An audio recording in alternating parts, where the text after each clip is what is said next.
अर्ती बुद्धि कसले देला ज्ञान कति नाति कैलाशैमा शिव वंशे जान कसले अर्ती बुद्धि कसले देला उता जाऊ न तिमी किन छेकियो अलि त अर्ती बुद्धि उता जाऊ कसले देला ज्ञान हरि जय भगवानको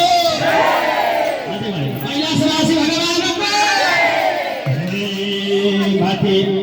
हरि राम भगवानको पूजैमा प्रसादी लगाउने वा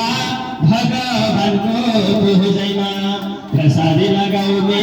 वा नाचे पनि गाए पनि भगवानकै सेवा